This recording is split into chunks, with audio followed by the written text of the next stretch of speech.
Hello, everyone. Welcome back to Simply Trade News Roundup. My name's Annik. I'll be your host today.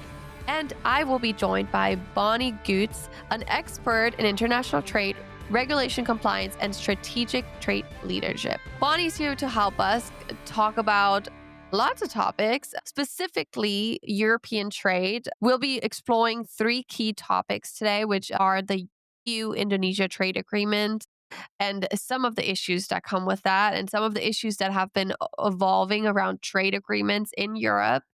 Then we will also talk about the evolving role of trade strategists inside organizations, which this is kind of a new idea. And I love what Bonnie has to say about this. I'm truly excited to get into that topic because it's something we don't hear too often. And then we'll also touch on the rise of artificial intelligence in international trade with insights from the latest WTO study. So, again, thank you so much, Bonnie, for being here and sharing your knowledge with us. Thanks for having me. It's nice to be back the second time around. It's a little more comfortable. Actually meant to say that. You came on before Yeah, and we discussed the tariffs. So I think that was like in the midst of hot tariff like territory. definitely. Terrific. All these jokes that people make with like tariffs nowadays. Side note, I did see someone, not sure who it was, post a picture of what is it called? A Halloween costume. And it was the tariff. What Or is the it called? tariff schedule. Yes, the Sorry, I think it was schedule. Reggie. Was it?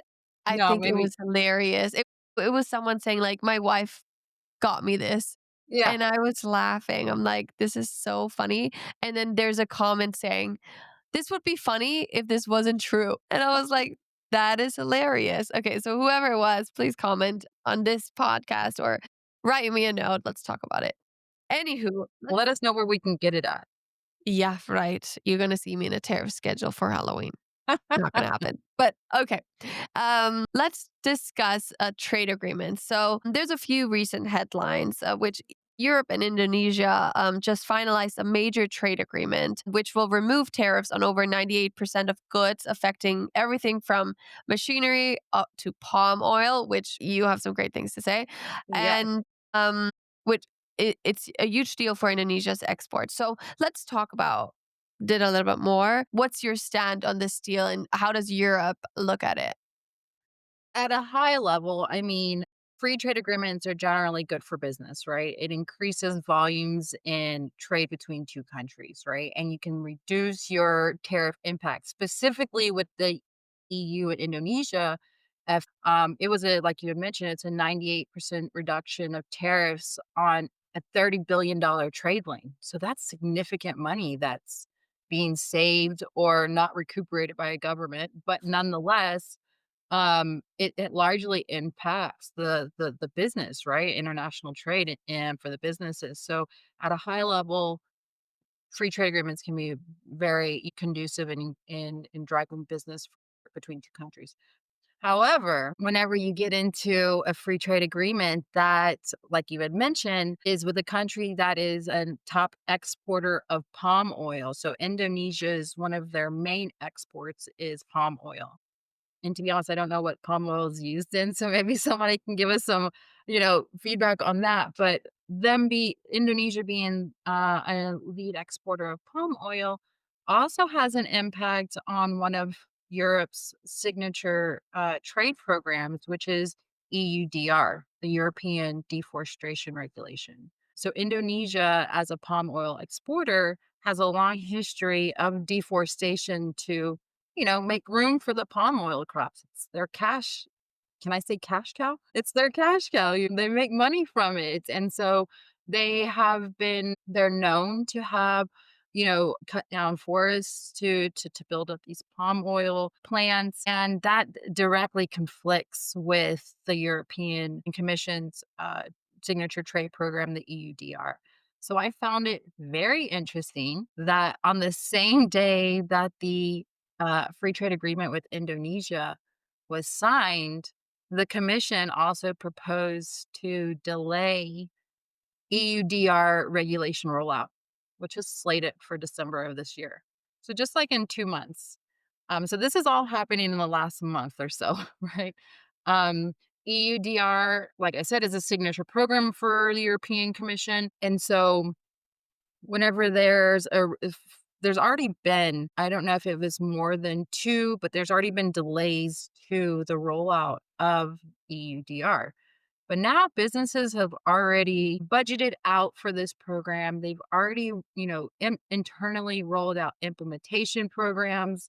They are already highly invested in reporting their impacts lack lack thereof on EUDR. So it's really interesting to see here in Europe now that the business community is so engaged and really against the European Commission's decision to postpone the program, right? Like, you usually don't see that. You usually see businesses really in favor of more lax regulations.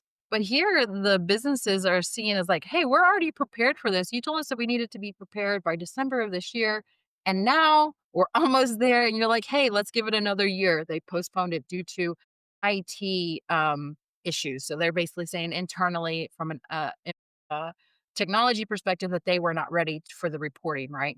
Nonetheless, you have parliament and businesses that are lobbying the commission to continue on with the slated rollout date of this year. So that's a really interesting topic because you start to see these programs, which are, your European signature programs, kind of being deflated due to, Yeah. a drive to increase business.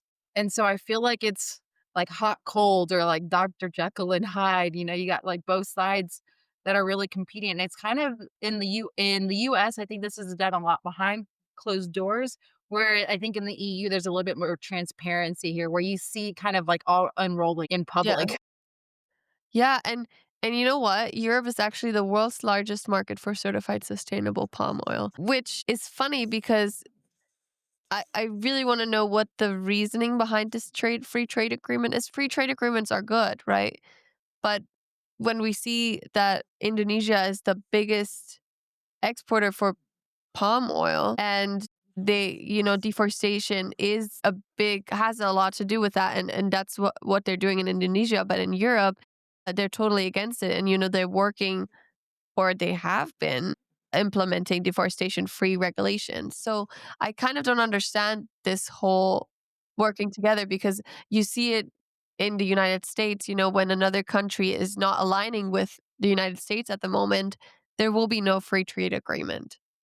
And so I don't really understand how Europe is just okay with doing a trade agreement if that's a non-negotiable for, or I would think it's a non-negotiable, but it seems like it's a negotiable for them.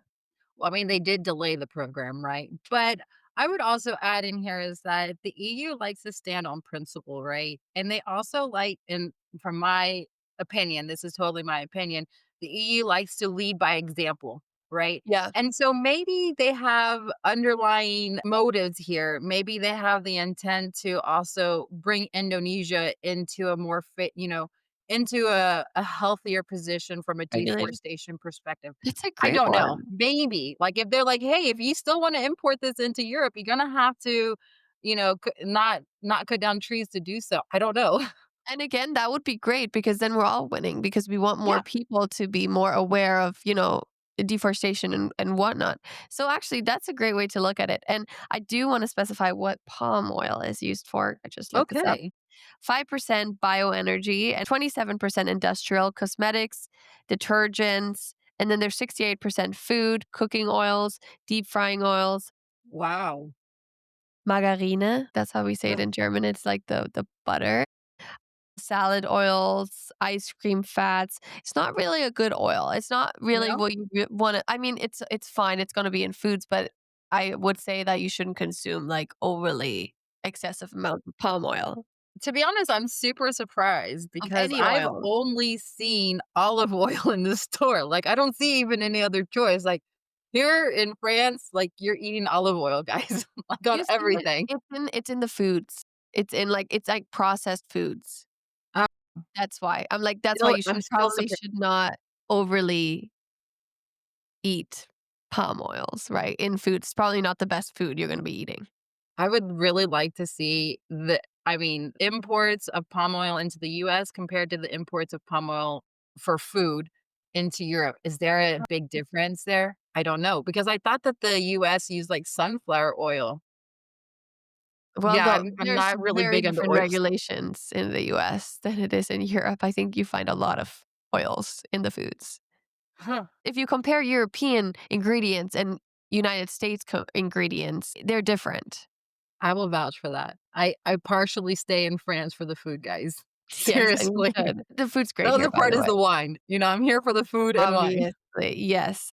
Definitely. So let's talk about it. So now that we're kind of jumped into the US, what about the EU and US trade agreements, Yeah. or what's going on there?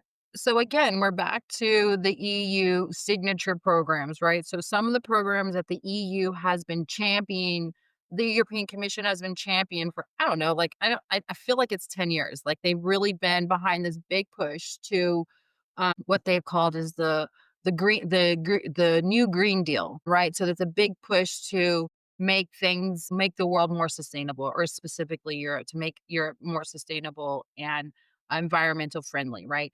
So another one of those programs outside of the EUDR is CBAM, which is in I mean, there's professionals that spend, like, their whole career on CBAM, but so I'm just gonna touch on a high level because I'm not one of those, but CBAM is a control of your carbon emissions, right? Not just a control, it's a financial instrument that if you're putting products on the European market that have high carbon emissions, you have a quota, but then once you get past that quota, you're paying to put that product or to offset your carbon emissions, right? So if you are high emission carbon emissions, if you're a high polluter, you're gonna pay. You gotta pay to play here in Europe, which is the gist of CBAM. But like I said, there's a lot of information on it. So if CBAM is interesting to you, I think that, dive deeper into the regs. But what's interesting is that the EU US deal explicitly calls out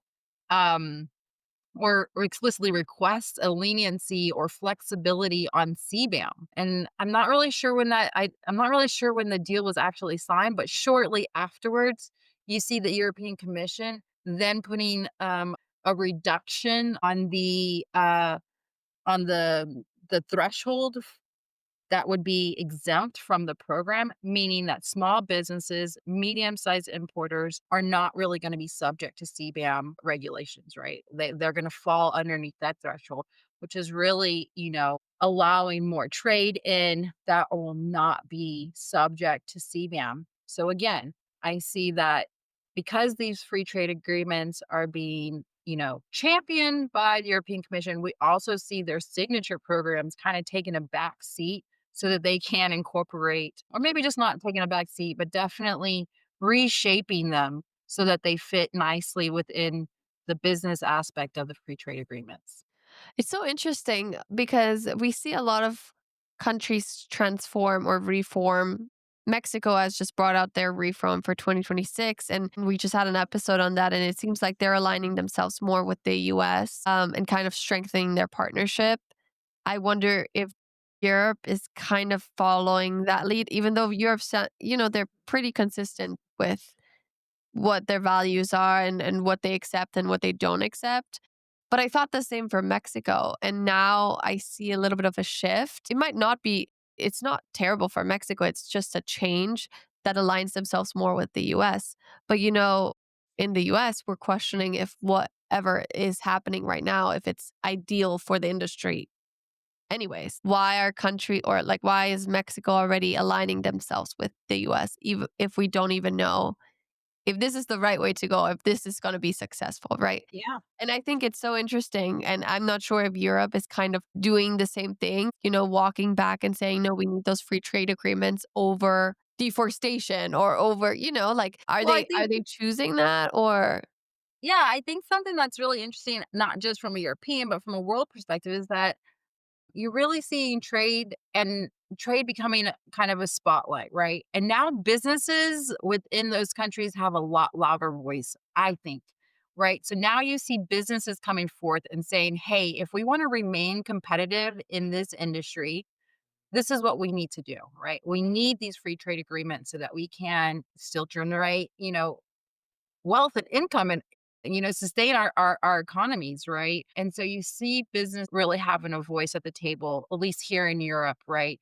And so I don't think that signature programs that, the Green New Deal, the signature programs like CBM, EUDR are gone. They're Yeah. just adjusted, right? So Yeah. still on CBM, the US, the one that was impacted by the US deal, you still have CBM restrictions for high polluters, right? So for high volume importers, for big companies, you're still going to see those restrictions in place and obviously revenue generated from that. So it's not that they're going away, but they are, the EU is definitely more in tune to generating business, right? And that's why you're seeing so many trade deals coming down the pipeline. It's funny that you touched on this having a seat at the table. I think that can lead us straight into our next topic, which is having these trade strategists within your business that understand these kind of agreements, and as well as the industry that you're in, because trade doesn't just isn't just an industry by itself. Like, you work with other industries such as We're makeup, clothing, anything in the world is being imported and exported. And so if you understand the agreements and you understand the industry that you're in specifically, let's just say clothing, if you work with a company like Zara or something, and that's the clothing industry, and where are you getting your clothes from, and how is the deal going with the country that you're currently in, that you're importing or exporting to.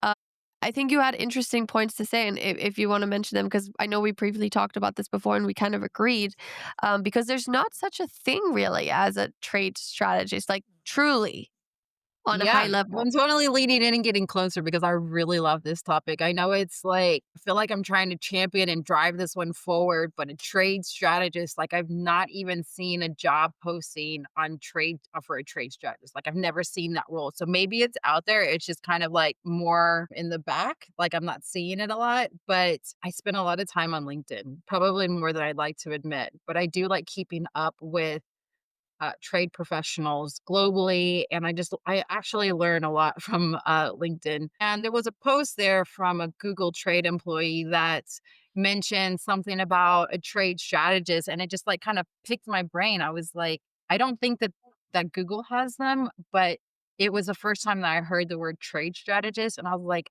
obviously, like, why didn't we think about this before? But, this role or trade strategists would have, exposure not just to compliance, but also, finance, procurement, your customers, right? Like, who are your customers? Where is your products actually going? Your legal department to understand their motives, right? But it's really a bird's eye view of the company and and this role would be, really looking at how to guide the company to a 5 year, a 5 year plan from a trade perspective just from trading, not, and this is why I don't think that the role is this exists because like right now the people are just either in finance or they're very siloed, right? And there's not somebody that's just kind of like working across all departments and really even having a viewpoint from the CEO. Like, where does the CEO want to be? I know that they put out, their regular quarterly messages, but a trade strategist would be there, at the table, having regular meetings to understand, what's the company's long term plan, short term plans, and having a vision or exposure to all other departments as well so that you can have a trade strategy, like what does this look like for the company and how does this impact it, right? Like that's where finance comes in, like, hey, where do we expecting our tariff impact for the next 5 years based off of the information that we have historically, right? Oh, the CEO said that they want to go into Indonesia. Okay, Indonesia just got a free trade agreement with EU, right? Like somebody that has so much exposure that can really give input and strategy for the company. Yeah, because I mean, times obviously have changed, and I obviously we have because to me it sounded like a consultant at first, right? Like that seems like a consultant, and Not consultants external are though, you great. want somebody with skin in the game. Yes, because consultants are great if you need some help, right? You're going through an issue, you need advice, you need them to step in. Like, what can we do? to keep your company rolling like all year around, and rolling over the next year, and having a 5-year strategy, having a 2, and kind of assessing the situation. Someone that is internal and that you have built into your program, that understands your product and understands what you need to succeed, and then applying the changes that are being made, because not everyone can do that if they don't understand your business like correctly, and Yeah. it takes time to understand your business. And if you have someone in house that can provide this information for you and understands, I think that's perfect, even if you then still hire a consultant, right? Definitely. Also, you made me think about is that so working out, with your consultant, but also internally, I think that this role carries a level of trust in it too, right? Like you really want somebody that's vested in the company that really, is at that strategic level, looking at long-term profit and loss for the company from a trade aspect, right? Yeah. And so you really want somebody that's vested in the company. And I'm not saying that consultants aren't, because they are, right? They're there to help your company. If you if because I'm a consultant, I think I had to do a disclosure on that, right? I do consulting work. So consultants, they are there for your company to succeed, right? That's why you hire them. And the more that your company succeeds, the better the consultant has done their job, right? So it's kind of a reciprocal outcome whenever you have a consultant.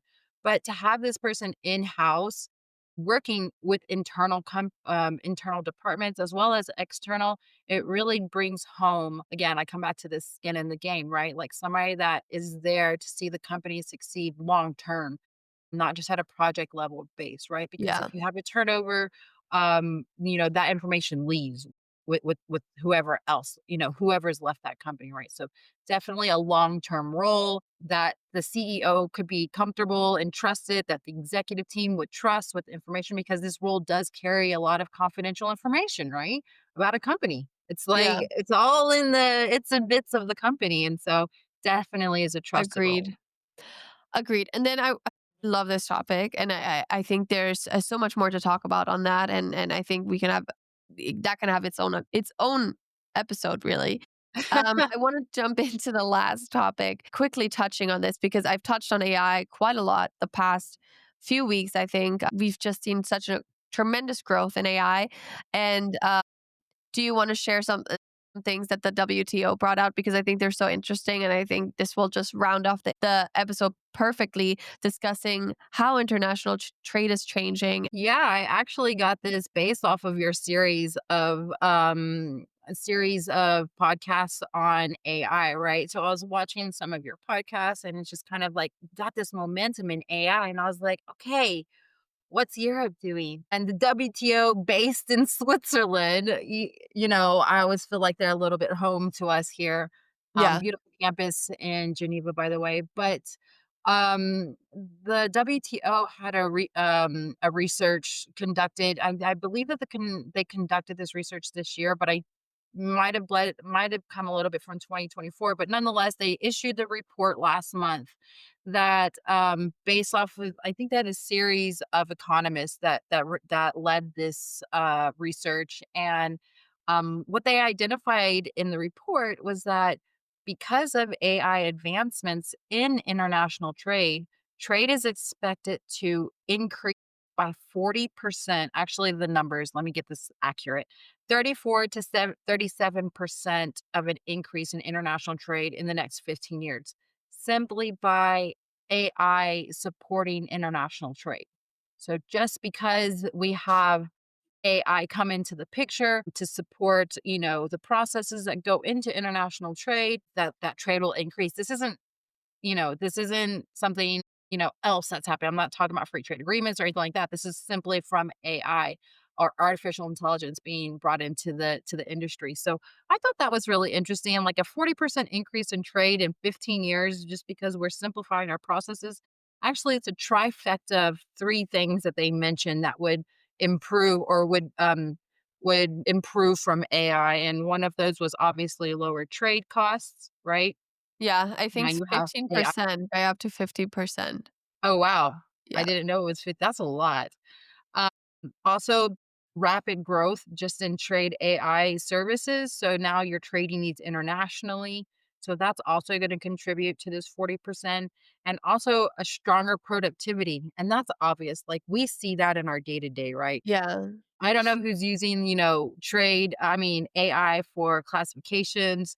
But I think that that's a low hanging fruit right there, right? We see a lot of trade professionals that are using artificial intelligence to support their classification process.